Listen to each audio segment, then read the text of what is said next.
We're sitting in one of these cottonwood forests on the banks of the Yellowstone River, and I've often been asked to tell the story of Colter's Run. But if anyone knows me, I can't just tell a story.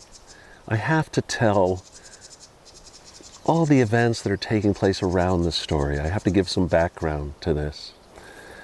John Colter was a member of the Lewis and Clark expedition, and he, along with George Drouillard, who was a half-breed and was the hunter of the Lewis and Clark expedition. He was a civilian member of the expedition, had been hired to be an interpreter and a hunter. And the Fields brothers, they were the four men who were often chosen by Lewis and Clark to do some of the most challenging tasks. The journey of Lewis and Clark, of course, is one of the great American adventure stories and one of the great events of American history. They traveled landscapes where no one had any idea what they would encounter in the way of peoples and wildlife and plant communities. They didn't know the landscape at all. They had no concept of the Rocky Mountains, and certainly not the magnitude of the Rocky Mountains. They knew there would be high ground separating the Missouri from the Columbia. Traveled over 4,000 miles in one direction.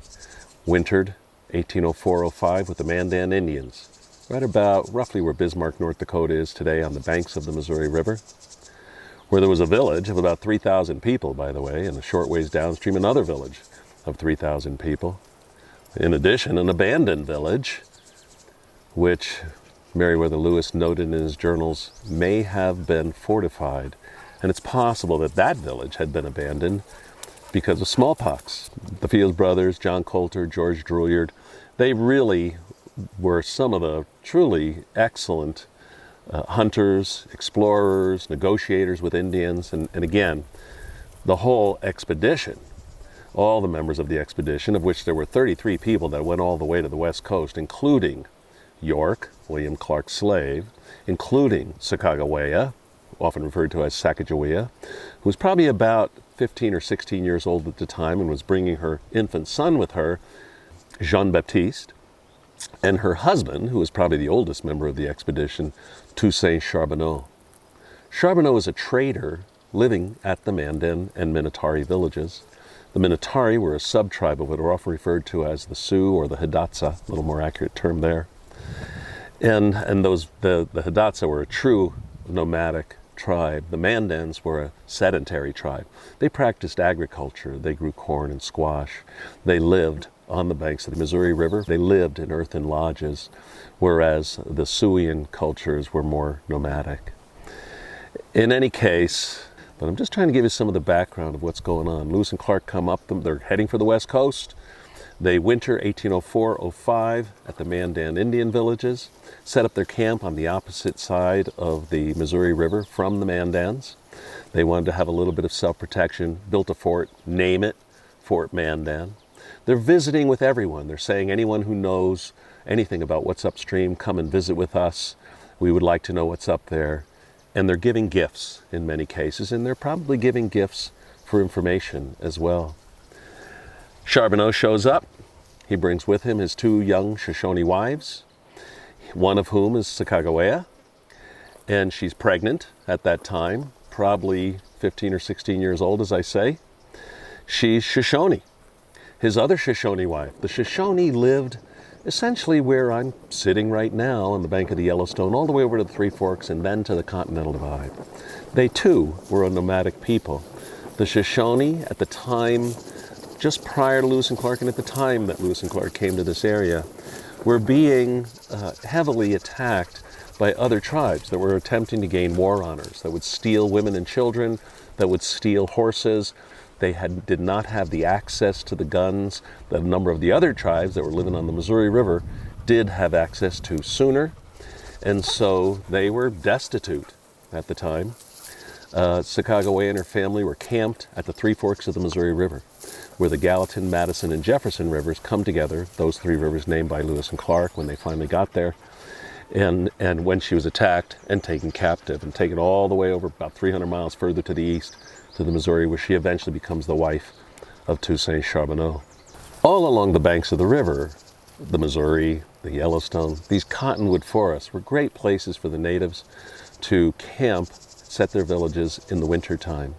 Fuel from the trees, grazing for the horses on the floodplains associated with the river, and certainly the grasslands away from the river. Game, white-tailed deer on the lowlands, mule deer on the uplands, and of course, tens of millions of bison. And again, these floodplains had deeper soil, so the Mandans were agriculturists.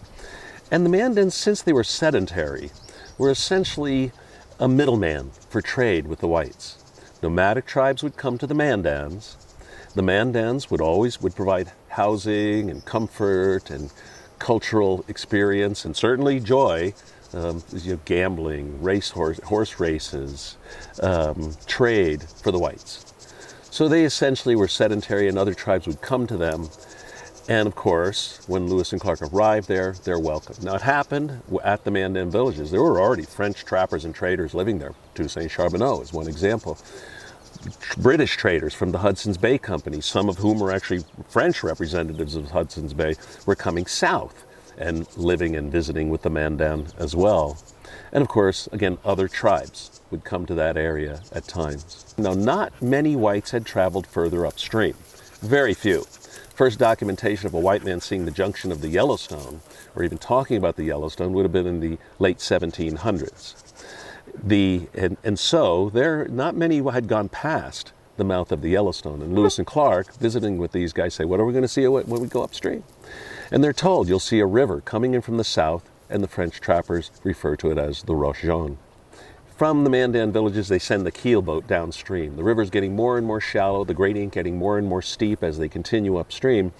And they send the keel boat back, create 6 dugout canoes, and along with the 2 pirogues, which were large dory-like boats, and 6 dugout canoes, they continue upstream, approaching the Rocky Mountains. So as they're coming upstream, they see the Yellowstone River coming in from the south. We don't know this from the journals, but it's entirely possible that Sacagawea or some of the other natives at the Mandan villages told them that the shortest distance to the headwaters of this river that you white men call the Missouri is to follow the Yellowstone as opposed to following the Missouri. And of course, Lewis and Clark knew that there would be these waterfalls, 5 waterfalls. Today, it's right near Great Falls, Montana. That would be a very difficult passage around those waterfalls. So they expected to see some big waterfalls, but it's a longer distance to follow the Missouri. Now, they are traveling by dugout canoe, they are traveling with the pirogues, and so they're traveling by a water route, and they assumed a water route would be the most efficient. So even if it's a longer distance, following the river may have been essential to find the most direct path to the Pacific Ocean. In addition, Thomas Jefferson had mentioned to them, had essentially directed them to follow the Missouri River to its source. So by sticking to the Missouri River, it was definitely more possible, and they didn't really know what they would encounter, and so they stuck with the Missouri River on their way west. Had Lewis and Clark and the members of the expedition not had the assistance of Native Americans, they would have never survived. Much of the oral history from the native tribes that they encountered described them as being desperate, dirty, starving, their clothes rotting off their bodies, and then the natives helped them, and of course they were able to survive and achieve their mission of making it all the way to the West Coast. So they really truly did need the help of the Native Americans. So at this point, as they come to the Three Forks, they're desperate for horses. The river gradient is getting more and more steep. They're having a very difficult time dragging their dugout canoes upstream, and they can only expect the gradient to get more steep as they get closer and further into the Rocky Mountains. Clark was ahead of Meriwether Lewis at this point in time when they encountered the Three Forks. He immediately went up the Jefferson Fork looking for Shoshone.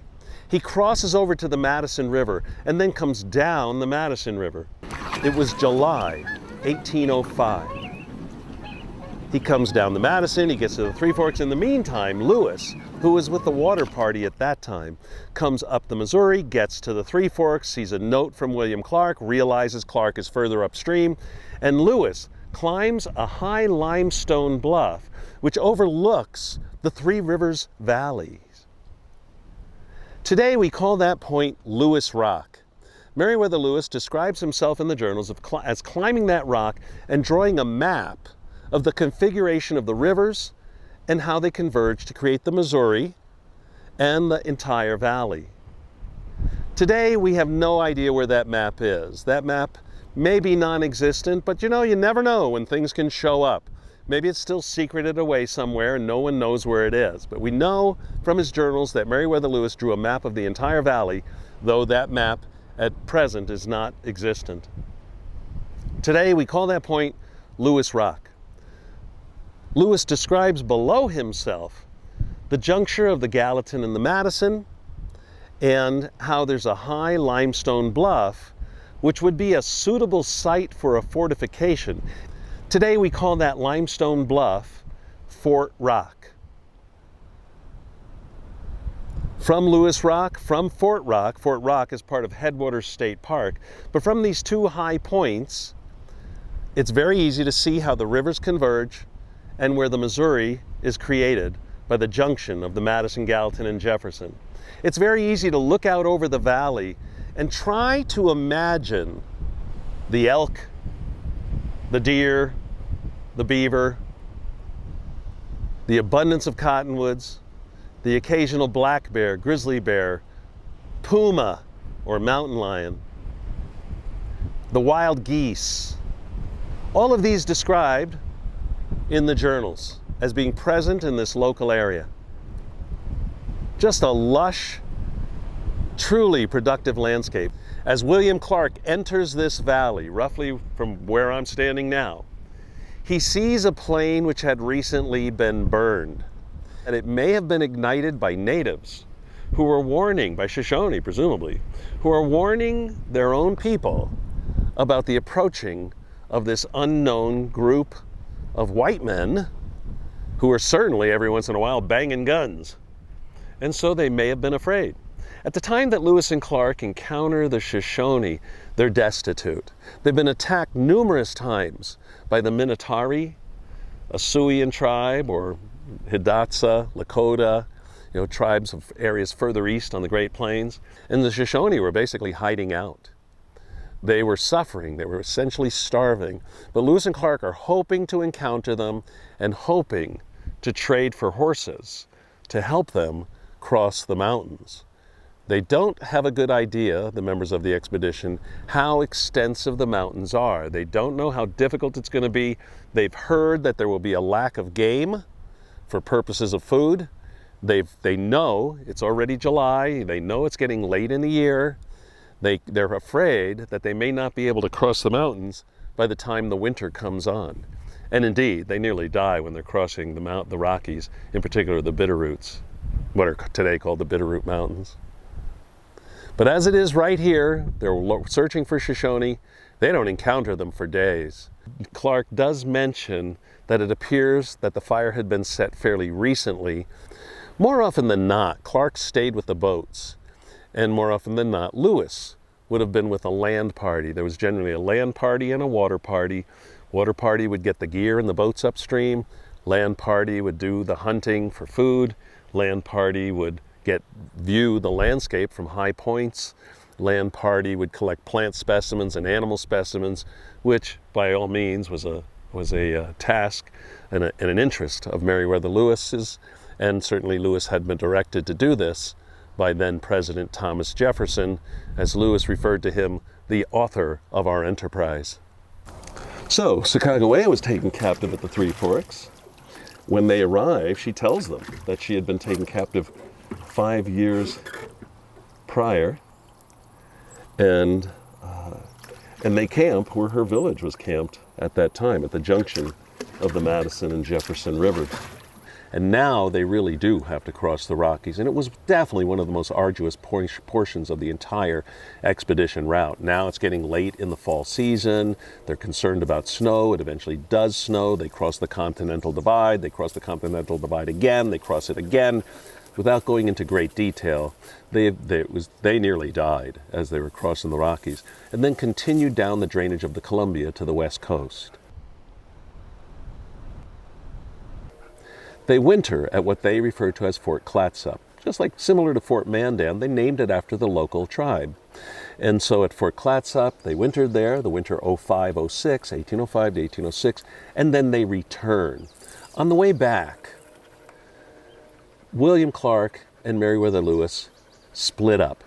They had had all winter long to discuss what they were going to do on the way back. What additional information could they gather about the landscape, the natives, the wildlife, the weather, the soils, minerals, any potential for settlement? Thomas Jefferson had instructed them, was interested in all of this stuff. How best to gather information and what information would be valuable to encourage Americans to come out here.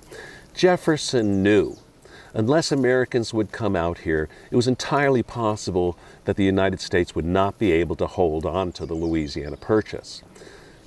But on the way back east, on the return route, William Clark wanted to explore the Yellowstone.